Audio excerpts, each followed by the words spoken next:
para compartir pantalla. Dale.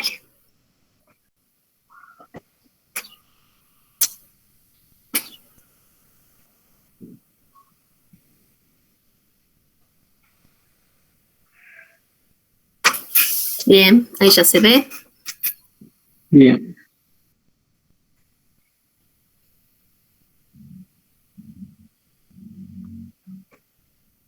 Perfecto. ¿Está bien? Sí. Ahí. Bien. Bueno, hola a todos, mi nombre es Jonathan Rivero, hace ya varios años que estoy aquí en la cátedra con los profes, y hoy les vengo a hablar sobre distemper canino, o como más comúnmente lo llamamos moquillo canino, o como se lo conoce más como moquillo canino. Vamos a empezar definiéndola como una enfermedad infecciosa multisistémica, ampliamente distribuida por todo el mundo, contagiosa, de origen viral y que es altamente letal. Puede afectar a los caninos y, como veremos más adelante, también a otras especies. Generalmente puede ser de cualquier edad, pero es más común en animales jóvenes que por ahí no están vacunados, en donde se presenta más esta enfermedad, ¿sí? Pasando un poquito a la etiología, es un virus de la orden mononegavirales de la familia Paramoxiviridae del género Morbillivirus, que comparte mucha relación con otros virus como el del sarampión de los humanos y después la peste bubina de los bovinos. Es un virus ARN de hebra simple que tiene un sentido de codificación negativo. Tiene un tamaño de 150 a 300 nanómetros de diámetro y una característica bastante particular es que es un virus envuelto, a diferencia de otros virus. Ya veremos después qué características tiene eso, ¿sí? Hablando un poquito más, precisamente más de cómo está formado el virus, básicamente es un virus ARN que está envuelto por una capa lipídica, que a su vez en esa capa lipídica presenta ciertas proteínas, como ser la proteína, la hemaglutinina y la proteína de fusión. Esas dos proteínas se encuentran ancladas en lo que vendría a ser la membrana lipídica del virus. Después está formado por otra proteína, que es una proteína de matriz, que la proteína de matriz es la que medio ensambla o tiene, digamos, contacto tanto con la membrana lipídica como la nucleocápside donde se encuentra el ARN del virus. Como les dije, también el virus además está envuelto por una nucleocápside que está determinado por la letra N, y a la vez también tiene dos proteínas más, que tiene una proteína polimerasa y una fosfoproteína que están encargadas de la replicación viral, ¿sí? Cuando infecta alguna célula, en lo que vendría a ser el ciclo viral, en la replicación están involucradas la proteína, la fosfolipasa y la fosfoproteína, y la polimerasa en producir la nueva síntesis de ARN viral, ¿sí? Bien. Siguiendo con la etiología, el virus del moquillo es bastante sensible a la luz ultravioleta, también es susceptible al calor y secado, y también se destruye a temperaturas superiores a 50-60 grados centígrados durante 30 minutos. El virus, a medida que va bajando la temperatura, es como que se encuentra más estable y los tiempos de almacenamiento y supervivencia siempre son mayores. Algo que me olvidé agregar ahí es el tema de lo que le decía de la membrana lipídica que tiene el virus, lo hace muy susceptible a lo que serían los desinfectantes comunes, ¿sí? No resiste tanto en el medio ambiente, por decirlo de alguna forma, y una vez que se desinfecta, se lo destruye porque la mayoría de los desinfectantes andan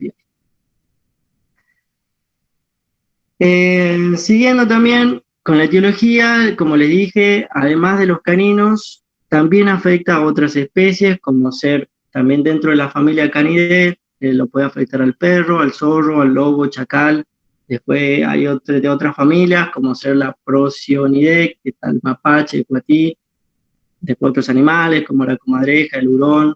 Todos esos animales son susceptibles y son susceptibles al virus del moquillo, ¿sí? Tenés el hurón, el bisón, el oso panda, después de la felidé también, hay el león, leopardo.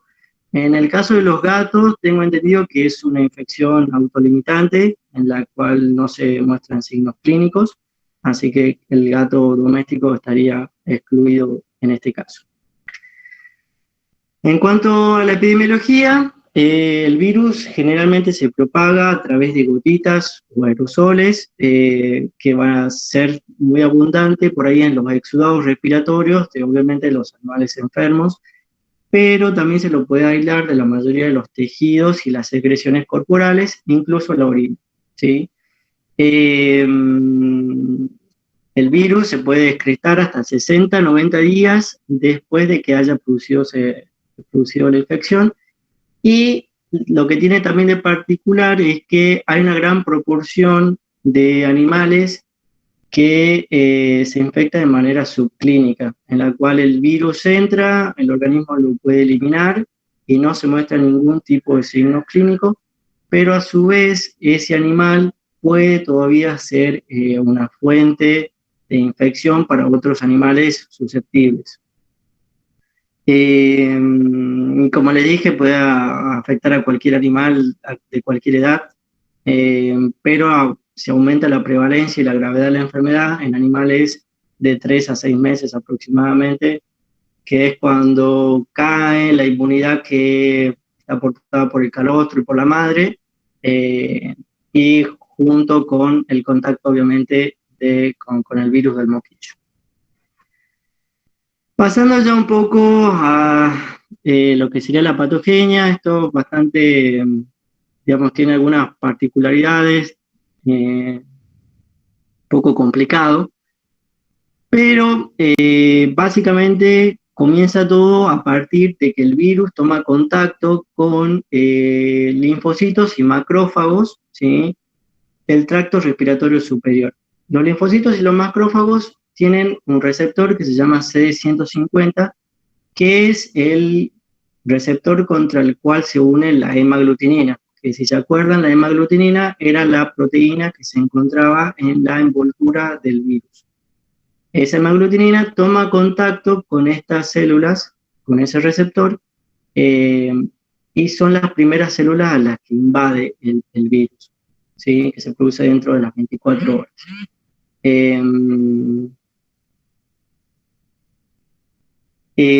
A través de la invasión de esas células, ¿sí?, por el drenaje linfático, tiene como una distribución hacia los órganos linfoides que drenan esa zona, como ser las amígdalas o los ganglios linfáticos retrofaringeos o los bronquiales, que son con lo que drena, digamos, la parte del sistema respiratorio superior, ¿sí? Eso se produce, ya estamos como en el día 1 a 3 de posinfección. Una vez que llega a esos tejidos, obviamente el virus se sigue replicando, ¿sí? Y posterior a eso se produce una primera viremia que va a ir asociada a leucocitos, que quiere decir que va a ir dentro de los leucocitos, va adentro, digamos, el virus ingresa a esa célula y se queda ahí, y a través de esa célula es como que viaja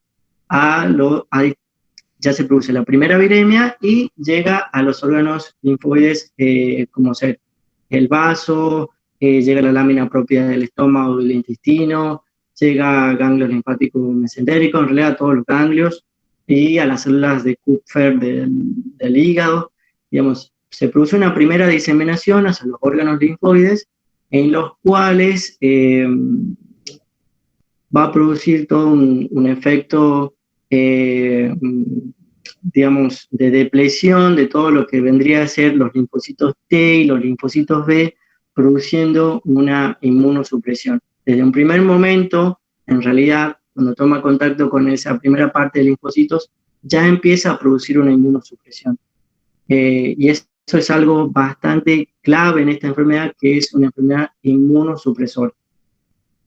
Es como que el virus utiliza esos mecanismos para evitar uno que lo destruya, porque justamente el sistema inmune es el encargado de destruirlo y utiliza esas células para infectarlas, evitando justamente de que se produzca su destrucción. Volviendo al otro, es como que estamos en estos órganos linfoides, ¿sí? Y a partir de ahí se puede llegar a producir una segunda viremia. Una segunda viremia que puede ir también dentro de células o puede ir libre en el plasma, el virus, pero acá juega un papel importante la inmunidad que tenga el hospedador. Va a depender de varios factores en realidad. Va a depender de la edad, de la inmunidad del hospedador, si ha sido vacunado, no está vacunado, si el estado de salud general, y también va a depender de la cepa del virus. Hay distintas cepas del virus, que hay algunas que son un poco más agresivas que otras, después hay otras que tienen como mayor predilección por el sistema nervioso central, pero bueno, eso es medio difícil saberlo, ¿sí? Entonces, va a depender de la cepa y va a depender del hospedador también en cuanto a su estado inmune y su estado de salud general. Entonces, en animales que tienen una buena respuesta, una adecuada respuesta inmune, pueden llegar a cortar el ciclo acá, digamos, de diseminación, cortan el ciclo, y esos animales no presentan signos, obviamente, y se recuperan de la enfermedad, ¿sí? Puede que en esos casos también se infecte el sistema nervioso central, pero sería en el menor de los casos. Por otra parte, tenemos animales que por ahí no tienen una buena respuesta inmune, ¿sí? No es una respuesta adecuada, no es una respuesta que pueda frenar al virus, ¿sí? Y entonces, a partir de esa segunda viremia, va a infectar a la mayoría de las células epiteliales del organismo, ¿sí? A la mayoría, puede afectar el sistema nervioso central, el hígado, puede afectar la mayoría de los tejidos epiteliales del organismo, ¿sí? La mayoría. En este caso, el virus toma contacto, ahí también hay otro receptor que no es el CD150 que habíamos dicho, que es un receptor que se llama Nectin-4, que es a partir que también la hemaglutinina se une a ese receptor que está en las células epiteliales y lo puede infectar, ¿sí? Entonces, se produce una gran diseminación por todo el cuerpo, a todos los órganos, y en los cuales, dependiendo de qué órgano, va a depender también la signología que presenta. Entonces, en estos animalitos que no tienen una respuesta inmune adecuada, la mayoría de las veces pueden que termine con un desarrollo fatal en el cual el animal pueda morir, o puede que también se recupere, como que están las dos opciones, ¿sí? Bien, un punto clave también de esta enfermedad es cuando el virus llega al sistema nervioso central. En el sistema nervioso central es donde es más complicado porque produce una enfermedad progresiva en la cual es muy difícil que el sistema inmune pueda llegar a eliminarlo de esa zona del sistema nervioso central, y es muy complicado resolver ese tipo de casos. Generalmente es una enfermedad progresiva en la cual la respuesta inmune no logra parar o frenar la actividad del virus, ¿sí? Como les dije, volviendo un poquito a la patogenia, es un virus que produce una inmunosupresión. Desde el primer momento que toma contacto con esas células linfoides que tienen ese receptor CD150, desde ese primer momento es como que a esas células las inactiva, ¿sí? Y produce una inmunosupresión bastante grave que evita que el animal pueda responder frente al virus. Después también se producen dos tipos de proteínas, que son la proteína B y C, que durante la replicación viral se producen estos dos tipos de proteínas que de vuelta vuelven a impedir que se produzca una buena respuesta de los linfocitos T, una respuesta de los linfocitos T helper 1 en particular, que son los encargados de producir una respuesta inmune antiviral, y se produce más inmunosupresión.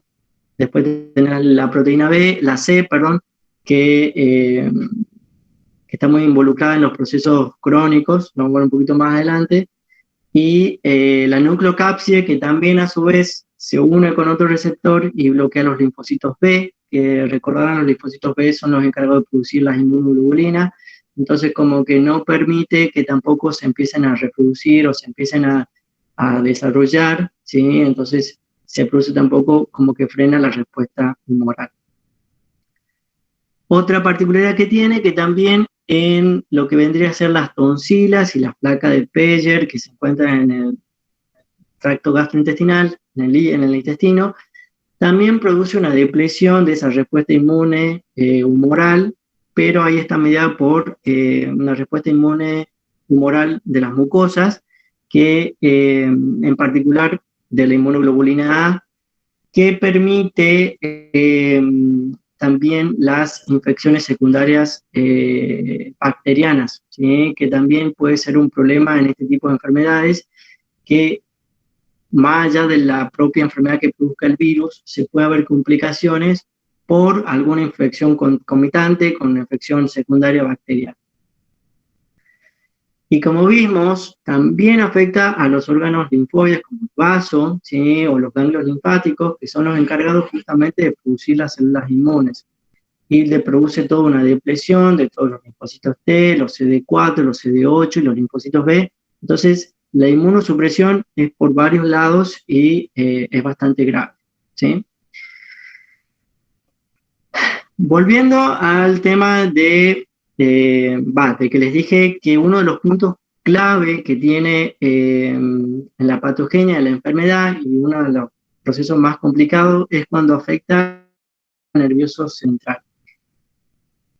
El virus, para llegar al sistema nervioso central, utiliza generalmente la vía hematógena, ¿sí? Lleva a partir de la sangre, en esa segunda viremia que se produce, llega a lo que es el sistema nervioso central, ¿sí? Atraviesa la barrera hematoencefálica y llega y coloniza lo que serían las células epiteliales y endoteliales del sistema nervioso central. A partir de ahí, coloniza lo que vendría a ser el plexo coroideo, que es el que produce el líquido cefalorraquídeo.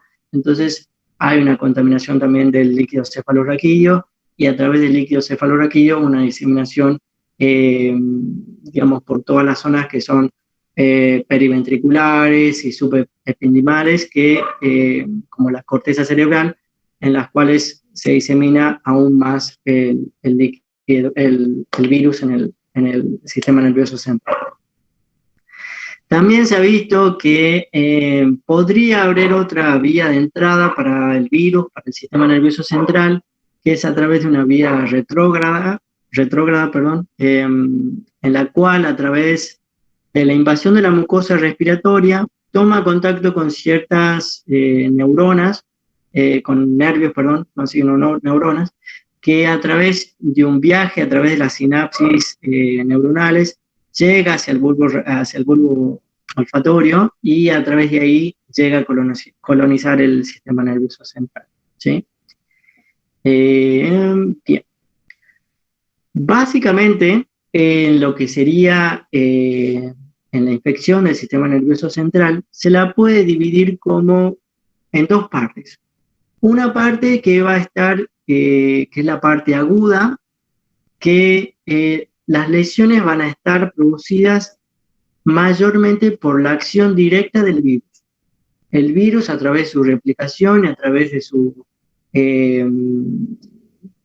de la infección de las células, produce las lesiones y ese es el principal causante, que se combina con un estado, digamos, como les dije, de inmunosupresión. El animal no puede responder, el virus aprovecha ese momento, llega al sistema nervioso central y a través de su propia acción ejerce todas las lesiones que se producen. ¿Qué es lo que vendría a ser como lo que se clasifica como una encefalitis aguda?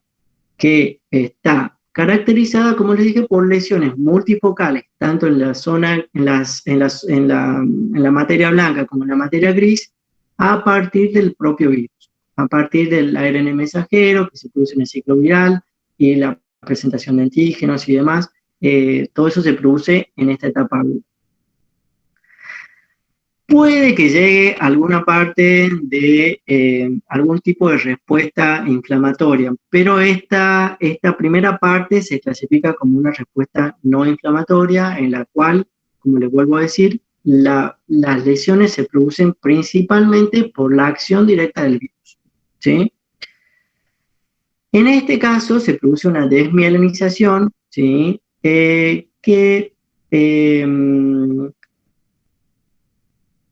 se debe a que infecta la parte de a la oligodendroglía, que es la encargada de producir la mielina. Si bien infecta a pocas células, ¿sí? Pero ellas son las encargadas de producir la mielina, y en ellas produce una disminución de la expresión del gen de mielina, entonces se produce una disminución por ese caso, ¿sí? Es como por efecto del virus, ingresa en esas células y produce una disminución de la expresión del gen. Entonces se produce una desmielinización. Y ya veremos, a diferencia de lo que ocurre en la encefalitis, que sería subaguda y crónica. En la subaguda y crónica, a diferencia de la aguda, que le dije que es por acción directa del virus, acá se produce por un efecto inmune, ¿sí? Es una respuesta inmune que digamos, sucedería en una etapa más crónica de la enfermedad, ¿sí? En la etapa aguda, el virus produce una inmunosupresión, pero a medida que va pasando el tiempo, ese sistema inmune logra logra salir de ese estado y se produce, a su vez, esta etapa, ¿sí? En la que es la etapa crónica, en la que se producen daños por esa respuesta inmune, que esa respuesta inmune está súper exacerbada y se produce toda una llegada al sistema nervioso central de células inflamatorias, se produce también anticuerpos, digamos, es como un ataque inmunológico al virus que se encuentra ahí adentro, ¿sí? Es como que trata de eliminarlo, pero en esa eliminación elimina células del sistema nervioso central, por lo tanto se producen lesiones, ¿sí? Entonces, en el intento de por ahí eliminar al virus que se encuentra ahí presente, se ingresan todas unas células inflamatorias, todas las células que antes estaban como dormidas o estaban inmunosuprimidas, en esta etapa llegan al sistema nervioso central, pero en ese intento de eliminar el virus producen lesiones. En este caso, la desmielinización se produce más bien por una activación de los macrófagos que eliminan radicales libres de oxígeno, que los macrófagos, al estar cerca de estas células de la oligodendroglía que les dije que son las encargadas de producir la mielina, por un mecanismo de estar muy cerca, eliminan estos radicales libres y producen la destrucción de estas células, entonces se produce una desmielinización, ¿sí? En los dos casos hay desmielinización, pero tienen diferentes patogenias, diferentes formas de por qué se produce. No sé si ha quedado claro, es bastante información ahí, pero bien, pasamos a la parte de los signos clínicos. Los signos clínicos van a ser súper variados, como le dije, puede afectar a casi todos los órganos, puedes tener desde signos inespecíficos, con un animal que está inapetente, que está decaído, que está con fiebre, que no quiere comer, ¿sí? Hasta ya signos por ahí respiratorios, con una tos, con una secreción nasal o ocular que puede ir de serosa a mucopurulenta. Puede haber disnea también puede afectar el ojo, se puede producir queratoconjuntivitis seca, lo que vendría a ser las almohadillas plantares y en la nariz se puede producir una hiperkeratosis, que también es a causa del virus, se produce como una hiperproliferación de los queratinocitos basales y se produce una hiperkeratosis que también se dice, está muy correlacionada con los signos nerviosos. Si por ahí uno ve la hiperkeratosis, es muy probable que se lleguen a producir signos nerviosos. Otros problemas que también puede afectar la piel, se pueden producir una dermatitis pustulosa, con vacuolas, ¿sí? Que también pueden predisponer a otras infecciones secundarias. En lo que vendría a ser cachorros, que por ahí se infectan durante el crecimiento, durante el recambio de dientes, puede haber una hipoplasia del esmalte dental, ¿sí? Que como verán ahí en la fotito de arriba, se puede ver por ahí más como no en el momento que tenga el moquillo, sino más bien como una secuela, ¿sí? Cuando se está revisando algún perro o lo ves, si ves alguna hipoplasia del esmalte dental, podés llegar a suponer que en el pasado tuvo un moquillo. Después pasando a los signos del sistema nervioso central, son súper variados también, dependiendo de la zona, obviamente, en la que afecte, en las zonas del cerebro donde estén afectadas, también se puede afectar el cerebelo, puede haber hiperestesia, puede haber rigidez cervical, puede haber ataxia, puede haber paresia, parálisis, paraplegia, y también lo que puede haber es mioclonías, que las mioclonías quedan muchas veces como secuelas de los animales que han tenido un moquillo. Eso es bastante común, ¿sí? Entonces, en el sistema nervioso central va a depender mucho de la zona que afecte, ¿sí? La zona que afecte va a determinar qué signos clínicos vas a tener y son súper variados. En lo que sería el diagnóstico de esta enfermedad, muchas veces termina siendo un diagnóstico clínico, a través de la reseña, a través de la anamnesis y de los signos clínicos. En animales, obviamente, que no están vacunados, como le dije, cachorros, que por ahí son rescatados o vienen de lugares con muchos perros, ¿sí? Podría ser datos que te pueden sumar para llegar al diagnóstico, que muchas veces, como le dije, es clínico, ¿sí? La mayoría de las veces clínico. Se pueden utilizar otros diagnósticos, ¿sí? Como para ayudar, pero digamos, la sospecha clínica surge ahí en el consultorio. Se pueden hacer análisis de sangre que te pueden ayudar al diagnóstico, ¿sí? Lo principal que se ve es una linfopenia, por lo que les dije, produce una depresión de los linfocitos, y lo que se va a ver con análisis de sangre es una linfopenia bastante marcada. En lo que serían los cambios bioquímicos, no son para nada específicos, no hay cambios que sean de mucha importancia. Otra cosa que se puede observar cuando los animales tienen moquillo son inclusiones en algunas células sanguíneas, como ser los linfocitos, los glóbulos rojos, los neutrófilos, que son básicamente, digamos, las inclusiones virales son el virus que está dentro de la célula, que obviamente se estará replicando, que se puede ver en esta foto. Van a ver en la foto de la derecha, la que está con la flechita, esta es una foto de un libro, la que está con la flecha, esa es una inclusión viral del virus moquillo, y justamente toma esa foto porque en la que no tiene la flecha, en el otro circulito más rojo que está más arriba, ese es un corpúsculo de Howell-Joly. A veces puede llegar a confundirse si es uno o es otro. Aquí está bastante clarito, pero puede llegar a confusión. Eso es a partir de sangre periférica, se hace un frotis y se pueden llegar a observar, no siempre, pero puede ser de ayuda, de ayuda para el diagnóstico, en algunos casos donde no se tengan otras herramientas.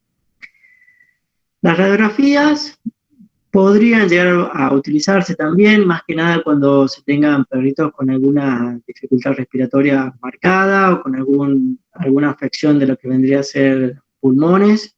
Pueden haber patrones pulmonares intersticiales o alveolares, va a depender mucho del tipo de infección que tenga, y como le dije también, muchas veces le abre la puerta a infecciones bacterianas secundarias que complican mucho más el cuadro. Lo otro que se puede hacer es un análisis del líquido cefalorraquídeo, que en la primera parte, en la parte aguda, no aporta mucha información, pero sí en lo que sería en la parte, digamos, subaguda o crónica, donde va a haber un aumento de la celularidad y un aumento de las proteínas, que básicamente se va a deber a las inmunoglobulinas que van a ir a atacar, como les dije, en esa segunda etapa al virus que se encuentra dentro del sistema nervioso central. Y también dice que se pueden encontrar las inclusiones intracitoplasmáticas en algunas células del líquido cefalorraquídeo. En lo que sería la serología, muchas veces, digamos, se puede utilizar, se puede llegar a medir anticuerpos contra el virus del moquillo.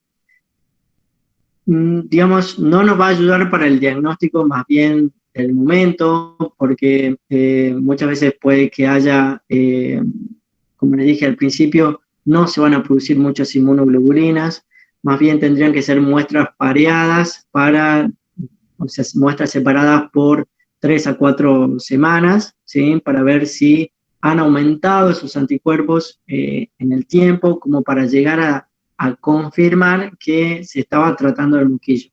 Pero a veces, como le digo, lleva mucho tiempo y tenemos un perro que por ahí necesitamos un diagnóstico un poco más rápido. Se puede producir el aislamiento viral de la mayoría de los tejidos y las secreciones, se pueden hacer cultivos y aislamiento viral, y también se puede hacer PCR a partir de muestras, como te digo, de tejidos o de secreciones, que van a detectar obviamente el virus y obviamente van a hacer un diagnóstico más etiológico. Pero como les digo, muchas veces primero está un diagnóstico clínico, un diagnóstico rápido, y para confirmar se utilizan este tipo de ayudas.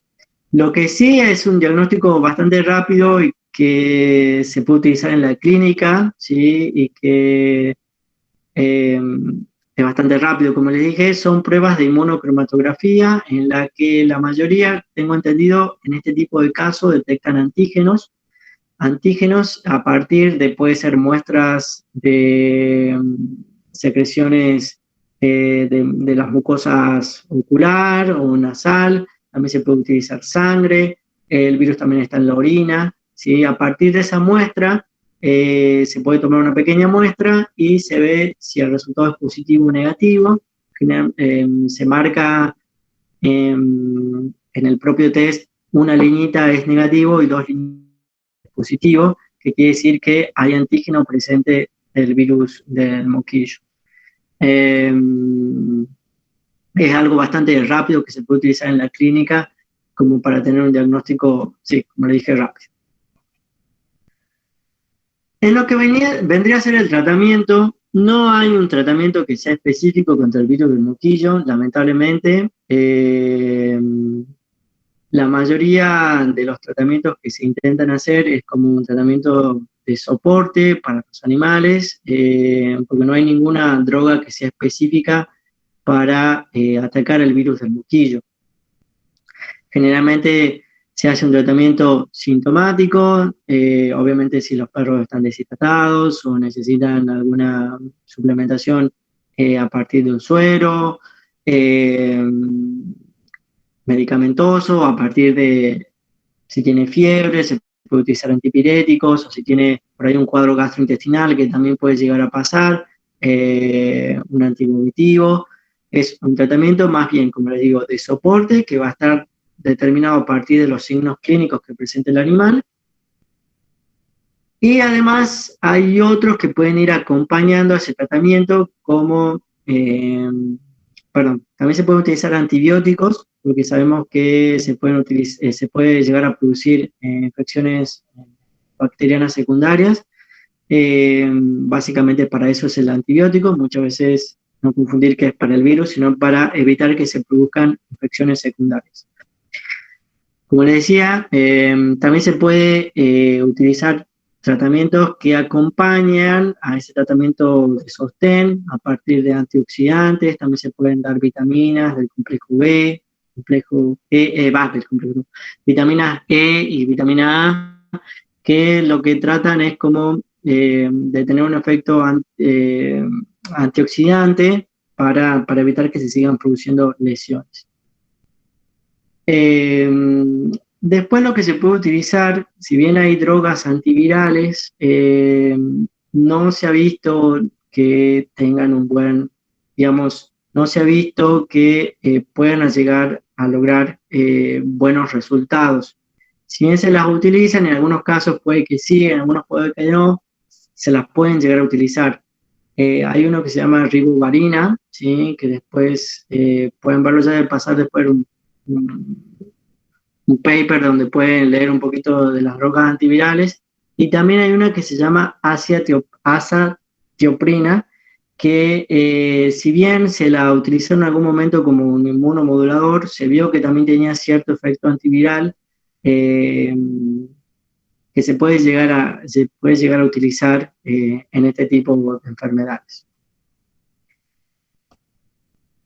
Pasando un poco a la prevención se hace básicamente a partir de vacunas, ¿sí? Hay que tener en cuenta que los anticuerpos maternales pueden todavía persistir hasta las 12, 14 semanas de edad, ¿sí?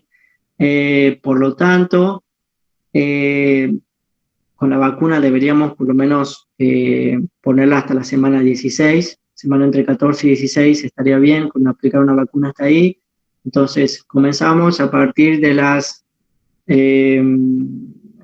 empezamos básicamente a partir de las 6 semanas con aplicaciones cada 3 a 4 semanas hasta por lo menos llegar a la de semana 16, en la cual vamos a estar seguros que nuestra vacuna no se va a ver interferida por los anticuerpos maternales y va a tener una buena respuesta inmune. Hay que tener en cuenta que, como les dije, también puede afectar a perros de más edad, entonces siempre se recomienda hacer una dosis periódica, revacunarlos anualmente contra el virus del moquillo. Y las vacunas que se encuentran en el mercado, tenemos vacunas a virus vivo modificado y proteínas recombinantes que son de un poquito mayor tecnología, en las cuales se utilizan virus de otros, por ejemplo, se utiliza un virus, creo que es virus de la viruela del canario, creo que algo así es. Se utiliza básicamente un virus al cual se le agrega el gen que va a producir ciertas proteínas contra las cuales el sistema inmune del hospedador pueda llegar a producir anticuerpos y tenga como las defensas ante un posible contacto del moquillo. Básicamente se hacen contra la proteína, la hemaglutinina y la proteína de fusión, que como les dije, es el primer contacto que tiene básicamente con el organismo. Entonces, se trata de agregarles a esos virus, esas son las vacunas recombinantes. Al virus ese se le agrega un gen, el cual va a expresar las proteínas contra las cuales el organismo puede producir anticuerpos y evitar que se produzca la infección. De los virus vivos modificados, la mayoría viene con otros antígenos con la vacuna. La vacuna quíntuple generalmente viene junto con esa, que generan muy buena inmunidad. Ser el virus vivo modificado generan una inmunidad muy buena, y son los otros que se pueden utilizar, ¿sí? Son esas dos posibilidades. Eso ahí terminando el virus del moquillo. ¿Profe? Sí, acá estoy. Bien, bueno, ¿alguna pregunta en especial? Muy bien, Johnny. No, estuvo bien clarito, por lo menos. ¿Acotar algo? Sí, tengo acá algunas cositas, pero a ver, quiero saber que por ahí los chicos quieren hacer alguna pregunta. Ok. ¿No? Bueno, un poquito para que... Oh, todo muy claro, me parece re bien. Quizás sí diferenciar bien en lo... Sí. Perdón, No es una pregunta, pero por ahí un comentario de una perra que yo tengo que sobrevivió de moquillo y ya tiene 8 años. Y bueno, el moquillo de ella ha sido bien heavy con todos los signos, excepto convulsiones. Y hoy en día, o sea, sus tics se recuperaron al año de edad más o menos, pero sí ha sido muy marcada su atrofia muscular. Entonces hoy en día es como que ya se la nota más anciana, por más que tiene 8 años, y tengo que hacer siempre fisioterapia, porque es como que quedó con contracturas crónicas.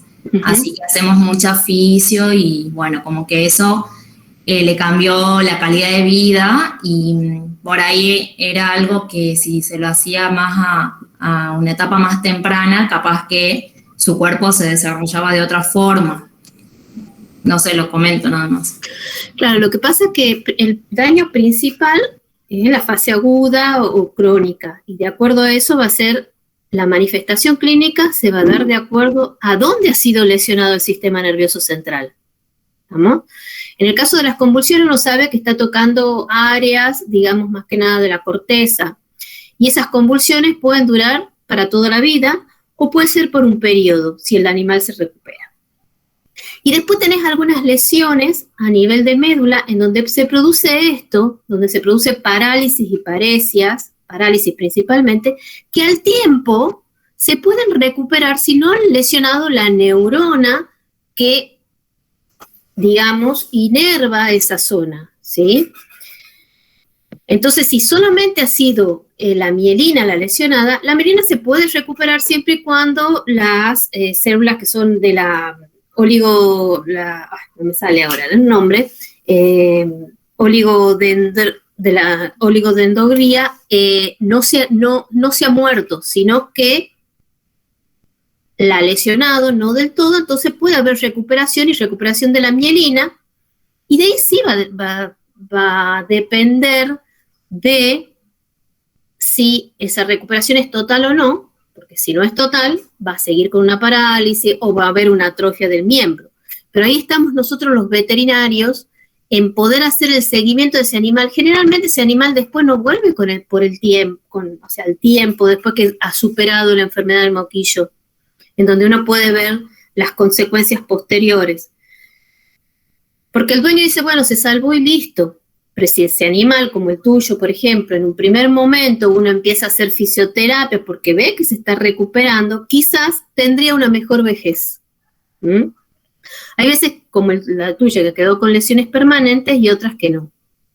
El peor moquillo es el moquillo nervioso, el agudo, porque en general ese animal es muy inmunosuprimido en cachorros y no en general terminan o uno sacrificándolo o se mueren.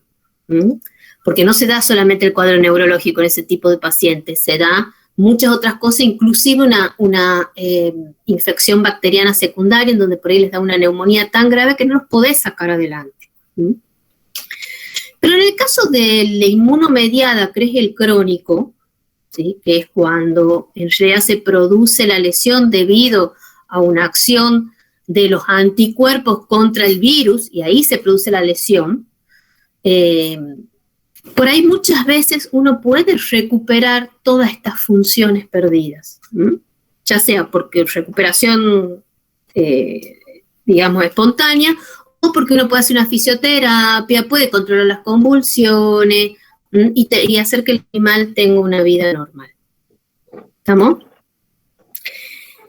Muy bueno tu comentario, porque eso también nos hace abrir a todos los ojos de decir, no es solamente recuperarlo de moquillo clínico, sino después de las consecuencias del moquillo.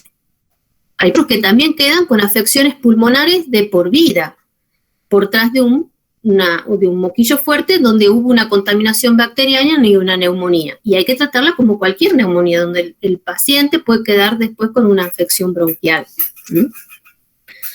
Bien. Sí, muchas veces eso también está bueno para explicar a los propietarios que cuando uno tiene la sospecha del moquillo, que es cuando, no sé, viene con esa secreción acicular, viene con tos, con fiebre, que es muy probable que, no sé, 15, 20 días después aparezcan todavía signos nerviosos, que todavía pueden poner en juego, digamos, la vida del animal, que si bien capaz que superar esa parte aguda, después viene la parte crónica que puede ser mucho peor también.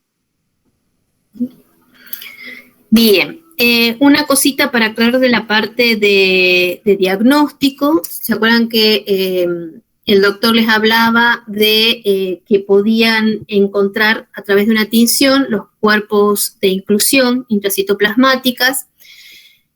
Ayuda al diagnóstico. Ahora bien, si no aparecen, no descarta el moquillo. ¿Estamos? O sea, si ustedes hacen un extendido y tiñen, generalmente se utiliza tinción de Short, que es una específica para ver estos cuerpos de inclusión. O sea, el diagnóstico negativo, el no haberla visto a los cuerpos de inclusión, no descarta que no sea moquillo.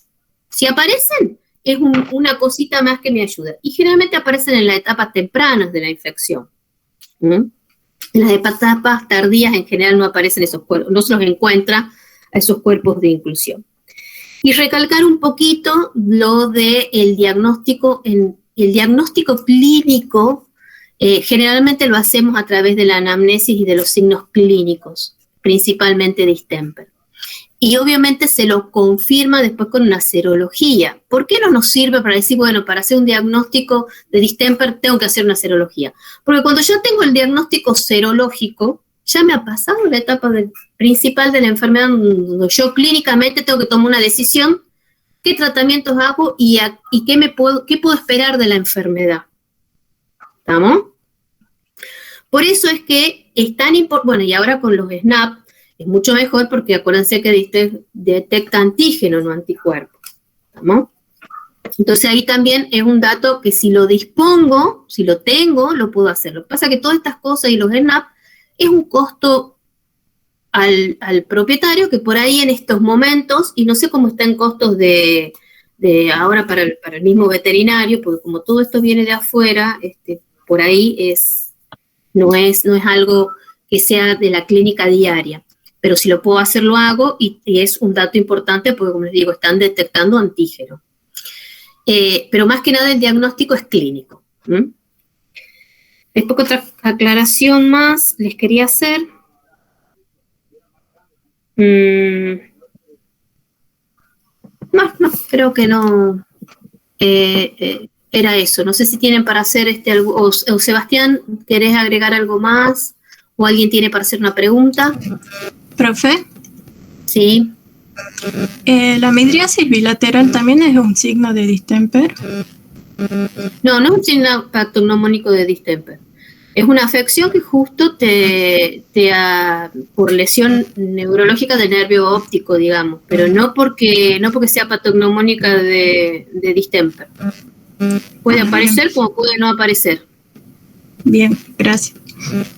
Lo que sí tengan cuidado en distemper son, la queratoconjuntivitis seca. No descuiden, muchas veces aparece la conjuntivitis al principio, que es debido, bueno, a la acción del moquillo. Pero acuérdense que el moquillo va a lesionar las células epiteliales. Puede producir lesiones en las glándulas lagrimales que llevan a un ojo seco. Y de ahí la conjuntivitis, digamos, la secreción ocular que tienen, esa bien como moco, puede ser debido a una queratoconjuntivitis seca. Ustedes están poniendo colirios con corticoides, porque al principio tenían una conjuntivitis, y terminan ustedes agravando, digamos, el cuadro por la aparición de úlceras. Y acuérdense que en úlceras está contraindicado el uso de corticoides. ¿Por qué? Porque retrasan la cicatrización, sobre todo de la córnea. Entonces, guarden el moquillo porque es muy común la queratoconjuntivitis seca, que terminan en ulceraciones y muchas veces en ceguera por pérdida, digamos, debido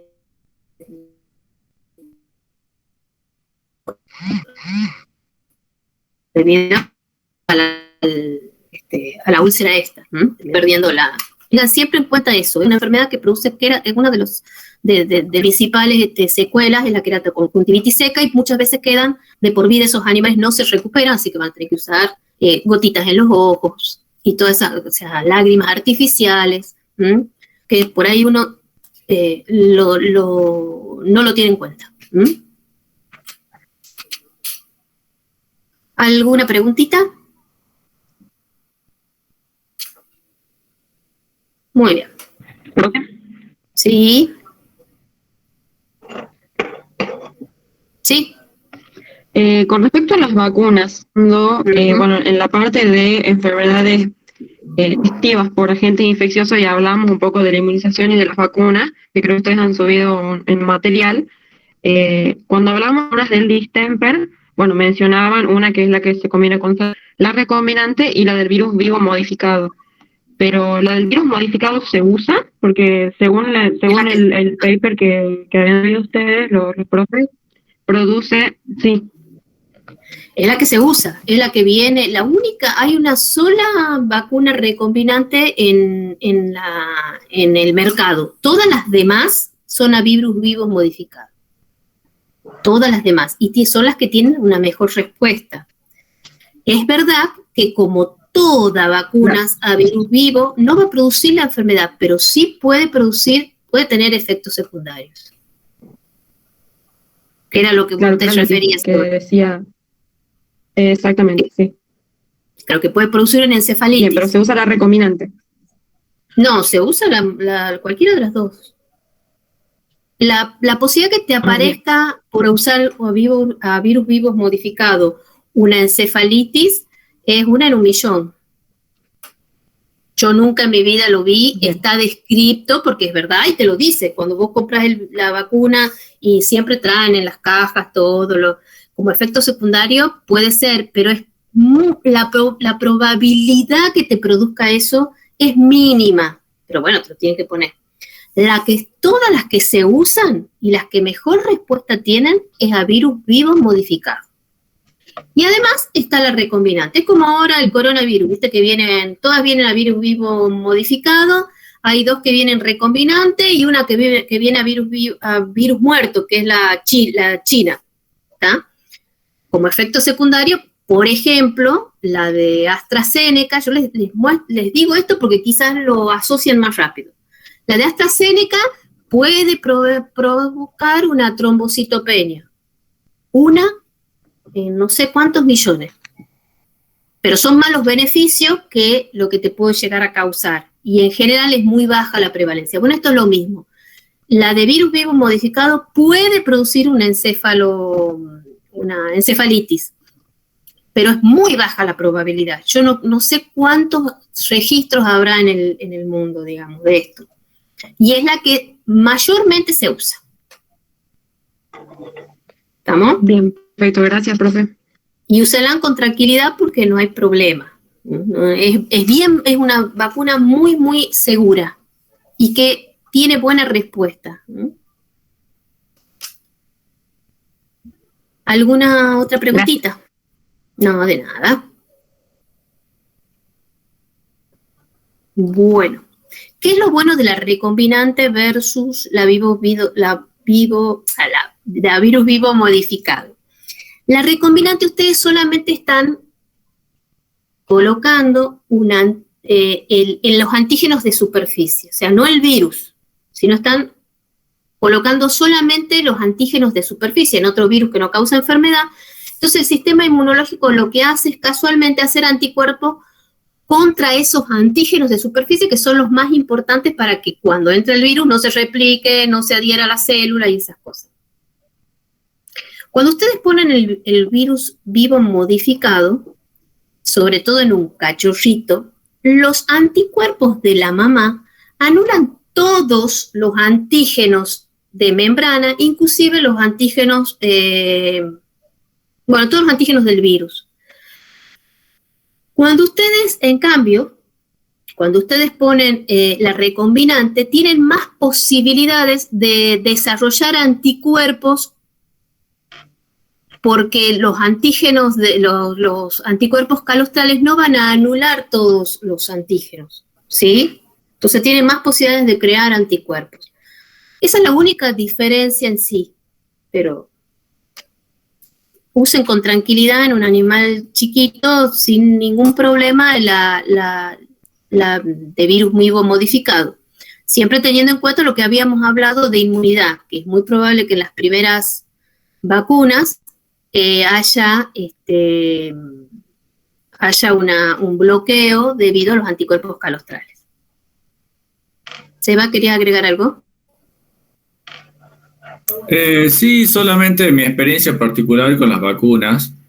Me pasa con los recombinantes que tengo muchos casos de reacciones secundarias indeseables leves, pero bueno, que hay que tenerlas en presente, como dolor en el sitio de aplicación, decaimiento y aumento de temperatura dentro de las 48 horas post aplicación, cosa que casi nunca me pasa con la de virus modificado. Así que eso hay que tener en cuenta, de explicarle a los tutores de las mascotas que podrían, bueno, con todas las vacunas pueden tener reacciones secundarias leves, como dolor en el sitio de aplicación, fiebre y decaimiento, pero para mí son más frecuentes con los recombinantes que con el virus modificado. Es más, aconsejan, he escuchado a muchos veterinarios decir que, porque ellos han tenido la experiencia, de que nunca utilizan la recombinante en cachorros antes de las 8 semanas de vida, sobre todo en cachorritos de razas chicas, porque en ellos han tenido reacciones con la recombinante, estas reacciones que pueden aparecer secundarias, en esas razas así chicas y además cachorros de menos de 8 semanas, o sea, que en realidad eran menos de 10 semanas, o sea, entre los 2 meses y 2 meses y medio, han tenido este tipo de reacciones indeseables, en algunas veces medio, por ejemplo, estados febriles muy, muy feos que han tenido que actuar, digamos.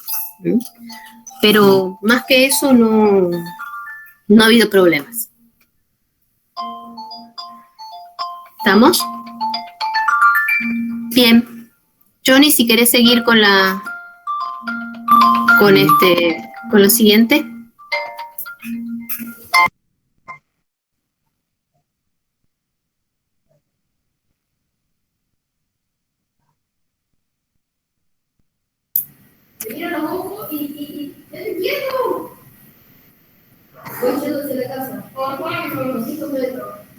¿Qué es el profe? No sé si tiene abierto el micrófono.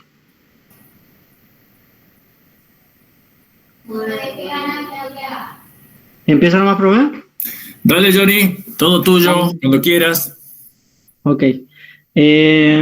Ahora vamos a hablar del complejo respiratorio canino. Vamos a comenzar definiéndolo como siempre. Es una enfermedad respiratoria, la infección respiratoria infecciosa canina, que también se conoce como complejo respiratorio canino o también se conoce como tos la perrera. Es una enfermedad infecciosa altamente contagiosa producida por uno o una combinación de agentes que pueden ser virus o bacterias, ¿sí? Y que se caracteriza por una tos paroxística de comienzo repentino con una expectoración variable y secreción nasocular. En lo que vendría a ser la etiología, está compuesto por muchos agentes que pueden ser virus y pueden ser bacterias. Generalmente la enfermedad se puede llegar a producir por una, pero es muy común que se produzcan coinfecciones o se produzcan varias infecciones a la vez, ¿sí? Dentro de lo que es los virus que están implicados, tenéis el virus de la parainfluenza canina, que es un virus ARN, que pertenece a la familia Paramoxiviridae, ¿sí? Después tenéis un adenovirus canino, el adenovirus canino tipo 2, que es un virus ADN que pertenece a la familia Adenoviridae. Y después tenéis el virus de la influenza canina, que es un virus ARN de la familia Orthomyxoviridae. Después está el virus del moquillo canino, también está como descrito dentro de este cuadro, pero es como que tiene todas sus particularidades, ¿sí? Más allá de todo lo que hemos venido hablando, pero podría llegar a formar parte también de este complejo. Después tenemos el herpes virus, que es un virus ADN de la familia Herpesviridae, ¿sí?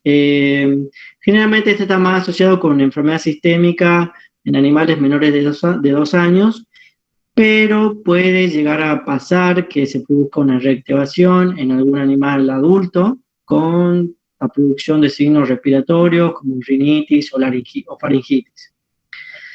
Otros virus que de menor importancia, tenés el reovirus tipo 1, el tipo 2 y el tipo 3, y el coronavirus respiratorio canino también forman parte de estos virus, pero que tienen mucha menos importancia.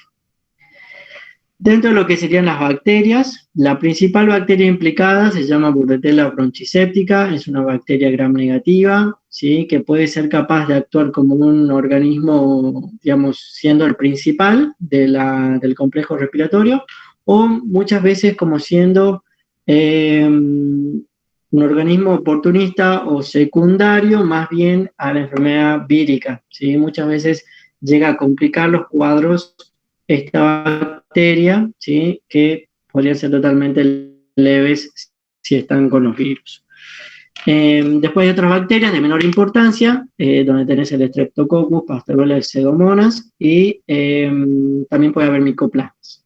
Bordetella bronchiséptica es un agente zoonótico, así que hay que tenerlo bastante en cuenta.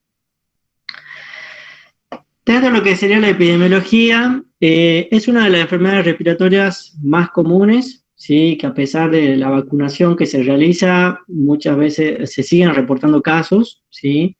Y como les dije, muchas veces puede estar implicado un solo agente, pero en la mayoría de los casos siempre hay una combinación de los agentes que forman el complejo y obviamente las combinaciones son mucho más complicadas que por ahí las que son por algún agente único, ¿sí? Entonces son más graves las combinaciones. Las infecciones clínicas pueden alcanzar propiedades episódicas cuando los perros están alojados en lugares con altas densidades de poblaciones. Es una enfermedad sumamente contagiosa, ¿sí? A veces es muy difícil frenarla porque de un perro se pasa al otro y así sucesivamente, y la verdad que puede afectar a grandes poblaciones. Entre lo que sería la patogenia, voy a hablar básicamente de algunos, en realidad los principales. Más que nada la parte de virus, la mayoría como que realiza su replicación en lo que sería la mucosa del tracto respiratorio superior, algunos en las vías bajas del sistema respiratorio, pero la mayoría es en el superior y casi nunca llegan a producir viremias, salvo algún componente inmunosupresor, pero la mayoría como que se queda con una replicación viral en lo que sería la mucosa del epitelio respiratorio. Como por ejemplo el virus de la parainfluenza produce una replicación en la mucosa, pero no se produce viremia, ¿sí? Si bien está la palabra diseminación ahí, pero es la replicación, ¿sí? Dura entre 8 a 10 días la replicación, durante el tiempo de los cuales mientras el virus se está replicando, justamente en las secreciones de ese perrito puede contaminar o puede infectar, contagiar a otro animal. Generalmente se presenta con una tos autolimitante, ¿sí? Y generalmente son cuadros, como le dije, autolimitantes, en los cuales si no hay complicaciones o si no hay una infección bacteriana secundaria, los cuadros resuelven por sí solo a veces entre los 6 a 14 días. En cuanto al virus de la influenza canina, ¿sí? La replicación viral y la diseminación son de un relativamente bajo nivel, ¿sí? Por ahí siendo más productivas en el día 4 post-infección, pero no dura más de 10 días, ¿sí? La replicación viral. Por eso, los cuadros, como les dije, no son tan largos y por ahí muchas veces son autolimitantes. Pasando un poquito al adenovirus, el adenovirus por ahí puede tener también un componente que afecta a las vías bajas del epitelio respiratorio porque puede afectar algunas células de tipo alveolar tipo 2, ¿sí? Y también células no ciliadas de los bronquios. Pero para el día 9 post-infección el virus generalmente no se puede aislar del organismo, ¿sí? Entonces son virus que tienen un periodo de replicación, ¿sí? Que en un momento se termina cortando y ya no se los puede aislar. Pasando así a bordetela, que es uno bastante complicado y como les dije, por sí solo puede causar el complejo, ¿sí? Por sí solo puede causar enfermedad, pero muchas veces está como un organismo oportunista o secundario. Este también puede producir otros tipos, este sí es un poquito más grave, porque se puede adherir y colonizar células ciliadas del epitelio respiratorio, lo cual evita que eh, se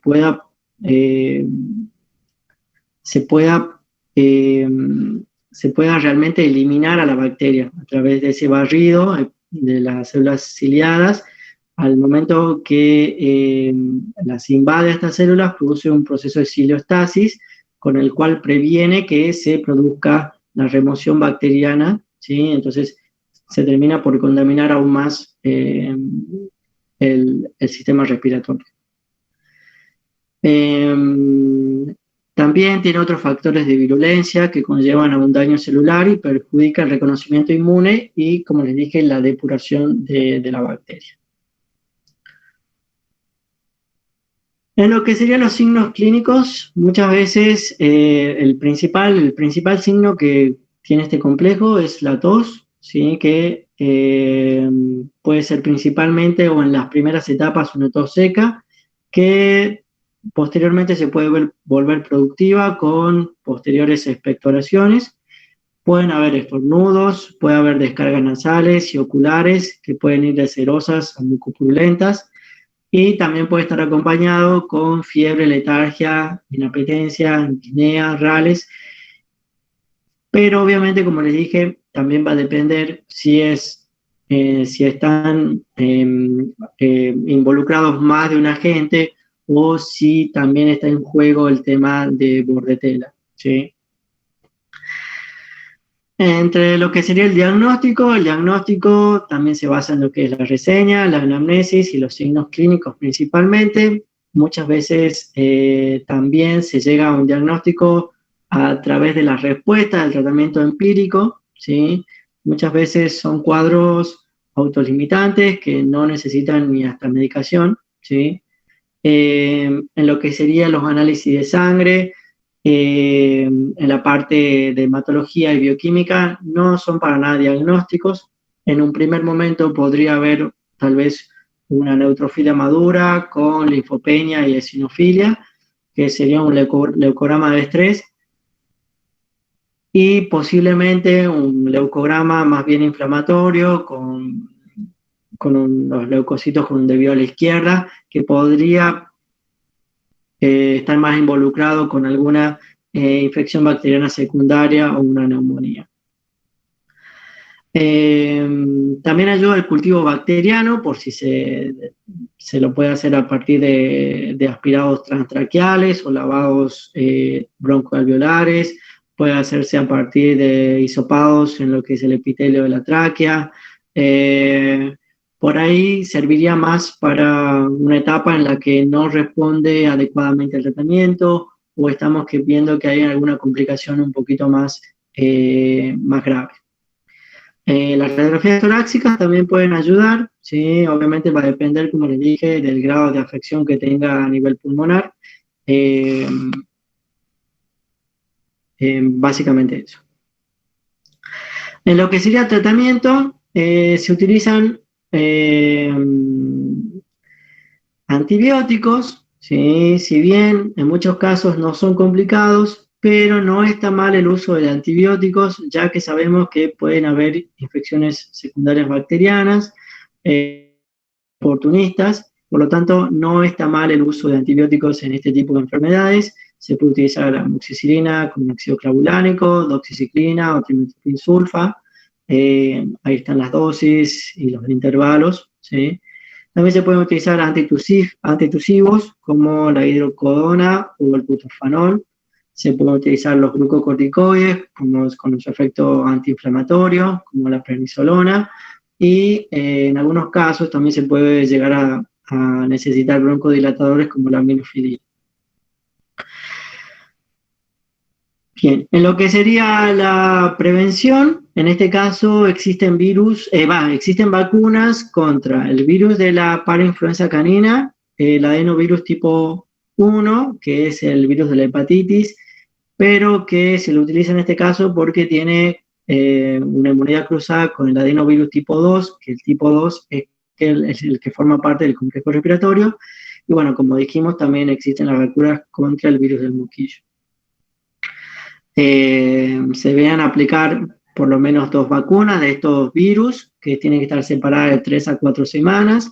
Como les dije, se empieza entre las 6 y las 8 y se realizan vacunas cada 3 a 4 semanas y después se produce la vacunación anual, la revacunación anual.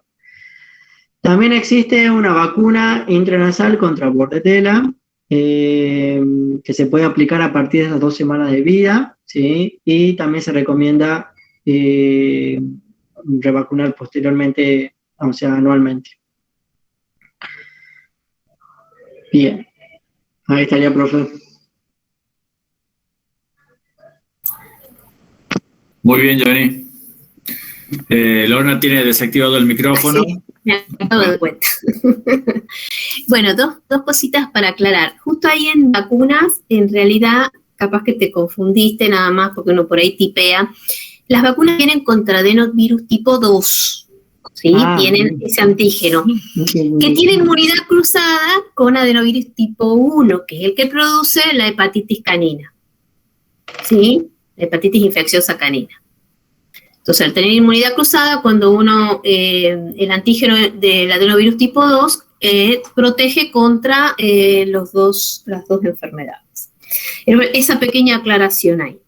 Con respecto a la vacuna de bordetela, ¿se acuerdan que el doctor también ya les había hablado que bordetela lo que tiene es que muchas veces aparece en animales sanos, o sea, porque se lo considera muchas veces como parte de la fauna normal de las vías respiratorias. En algunas ocasiones, que son los causantes de enfermedad, que sí realmente complican el cuadro, o que se sabe que ese animal o ese lugar donde está hay problemas de bordetela, es muy aconsejable utilizar la vacuna contra bordetela. Si no, acuérdense como que por ahí no tiene mucha implicancia porque es habitante normal. Inclusive cuando uno hace los cultivos, o sea, de primer momento, si ustedes no tienen un cuadro en donde estén sospechando que quien sea el que esté ahí produciendo, digamos, afecciones secundarias o esté complicando el cuadro, no sea bordetela, no tiene sentido mucho hacer un hisopado desde el primer momento, ¿no? Para hacer cultivos, porque me puede dar positivo y no ser la causa. Eso con respecto a bordetela. Ahora viene el tratamiento con antibióticos. Como el doctor les decía, en general es una afección, tos de las perreras, que es autolimitante. 7-10 días el animal, tratándolo o no tratándolo, siendo un animal inmunocompetente, el cuadro se soluciona solo. Cuando sí es aconsejable dar un antibiótico. Cuando yo, por ejemplo, de una tos seca improductiva, empiezo a tener una tos productiva. ¿Estamos? Porque ya sé que ahí se me está complicando seguramente con alguna afección bacteriana.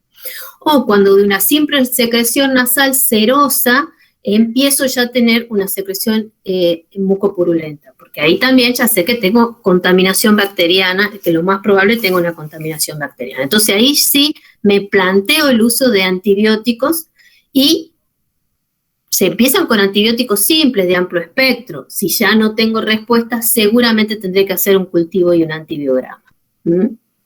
Sobre todo en aquellos animales viejos o inmunosuprimidos o que vienen recuperándose de una enfermedad, porque la tos de las perreras lo que tiene es que es muy contagiosa, pero es una enfermedad leve, ¿sí? La deben conocer porque empieza un perro de la casa a toser y empiezan a toser todos, el del vecino, el del frente, y parece que se les está por salir el pulmón más o menos la tos, la famosa tos de perro que nos dicen a nosotros, pero es una tos seca, ¿sí? El cuadro parece grave por el tipo de tos, pero es una tos seca. Mientras sea así, y mientras uno no vea que el animal... Normalmente los perros tosen mucho, pero tienen una actividad normal, apetito normal. O sea, uno ve que el animal está bien, solamente esa tos. ¿Cuál es el principal diferencial? Los cuadros, que hay que sí tenerlo en cuenta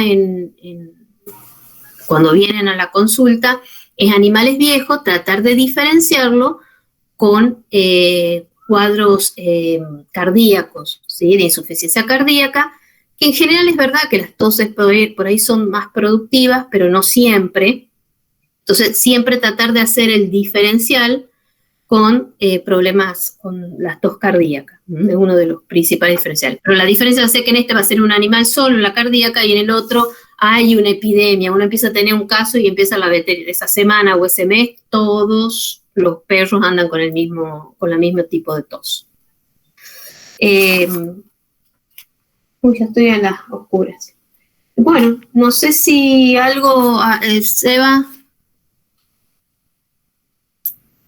No, por mi parte nada.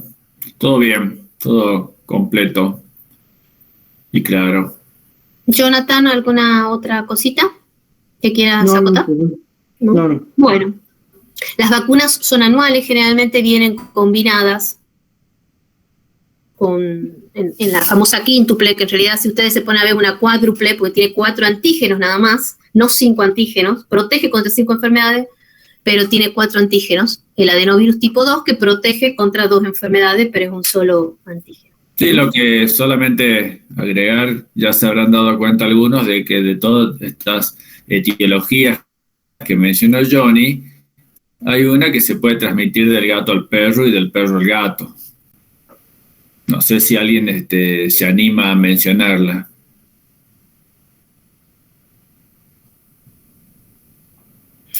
Te van a decir que no, eso es para el segundo parcial, Sebastián. Se lo dejamos picando, Lorna, se lo dejamos picando entonces. Que lean. Claro, que lean. Eso va a ser pregunta del segundo parcial. ¿Cuál de esta guía de cosas puede intercambiarse? A ver, Carolina, que vos querías decir algo, que se te prendió el micrófono. Ah, sí, perdón. La de bordetela, pero no sé si se transmiten entre las especies. O sea, las dos la tienen. Bordetela bronquiséptica, ¿o no? Bueno, yo lo dije en la clase, así que tienen los textos para sacarse la duda o las clases de consulta. En la clase de consulta en realidad no, porque lo pueden leer de los libros.